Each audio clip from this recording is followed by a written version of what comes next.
You've heard of the King James Bible, right? Of course you have. It's one of the most important books ever. But do you know the story behind the story? Like, how it actually got made?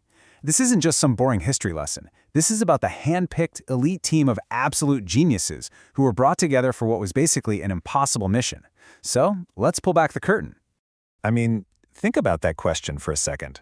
What does it really take? This isn't just about knowing a couple of languages. You have to capture poetry and history and the deepest possible meaning for an entire country for generations to come. The pressure must have been immense. And King James Genocide totally got that. He knew he couldn't just throw a few smart professors in a room and hope for the best. No, to pull this off, he needed a group of specialists whose skills would perfectly complement each other. He didn't just need a team, he needed a dream team. And let's be real, the mission itself was, by the standards of the early 1600s, just about impossible. It demanded a kind of brain power and linguistic skill that, honestly, had never all been in the same room for the same project before. Every great team needs a captain, right? And for this project, the guy in charge was Lancelot Andrews. You're going to want to remember that name. This man was a giant, and his talents really set the bar for the entire project. So what kind of talent are we talking about? Well, get a load of this number. Legend says Lancelot Andrews was fluent in 15 languages. 15! And honestly, that was just scratching the surface of what he brought to the table. Look at how his skills break down here. It's like he was a triple threat. Academically, he was the Dean of Westminster, a total superstar preacher. Spiritually, the guy's devotion was off the charts. We're talking 5 hours of prayer every single morning. And then, of course, linguistically, he had what they called total command of the key biblical languages. He was an absolute powerhouse. But Andrews, smart as he was, knew he couldn't do this thing alone. He was the chairman, sure, but he needed a whole crew of specialists, each one a master of their own unique craft. So let's meet a few of these key players. Okay, first up we've got John Overall. This guy was the Regius Professor of Divinity at Cambridge. To put that in perspective, that's one of the oldest, most respected professorships in the world. A huge deal. But his real superpower was something else entirely. And that superpower was Latin. See, back in the 17th century, Latin was the language of scholars. It was the lingua franca, the way an academic in England could debate with one in Italy. Overall's total mastery of Latin meant he could tap into centuries of theological work from all over Europe, making sure their translation was the smartest it could be. Next, you've got this fascinating character, Hadrian of Saravia. He was the team's international man of mystery. He had a Spanish and Flemish background and even got his doctorate from a university on the continent. That made him a real outlier in this very English group. And his edge? Well, it was his perspective. He brought in knowledge of what they called Oriental languages, which went way beyond the standard Hebrew and Greek. This gave the team a much richer understanding of how language works, and it saved them from a lot of potential blind spots. Then you've got Richard Clarke, a fellow at Christ College, Cambridge. Now, other guys on the team knew Hebrew, for sure, but Clarke was on another level. He didn't just study the language, he practically lived inside of it. Here's the key difference.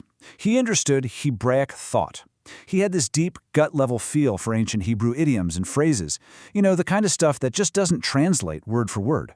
For the Old Testament part of the project, that skill wasn't just helpful, it was absolutely essential. And finally, for this little group, we have one of my favorites, John Layfield.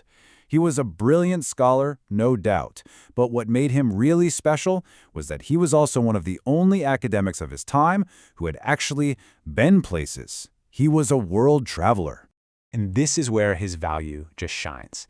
He had actually traveled to the West Indies. So when the biblical text started talking about strange plants or exotic animals or buildings that look nothing like an English church, Layfield was the guy. He had seen it. He provided that real-world boots-on-the-ground knowledge that made the translation come alive. So when you pull back and look at the whole team, it all clicks into place. Just look at this table. It's like they were building a super team. You have Andrews as the leader, the polyglot, with those 15 languages. Then you've got Overall, the master of Latin, connecting them to all of European scholarship.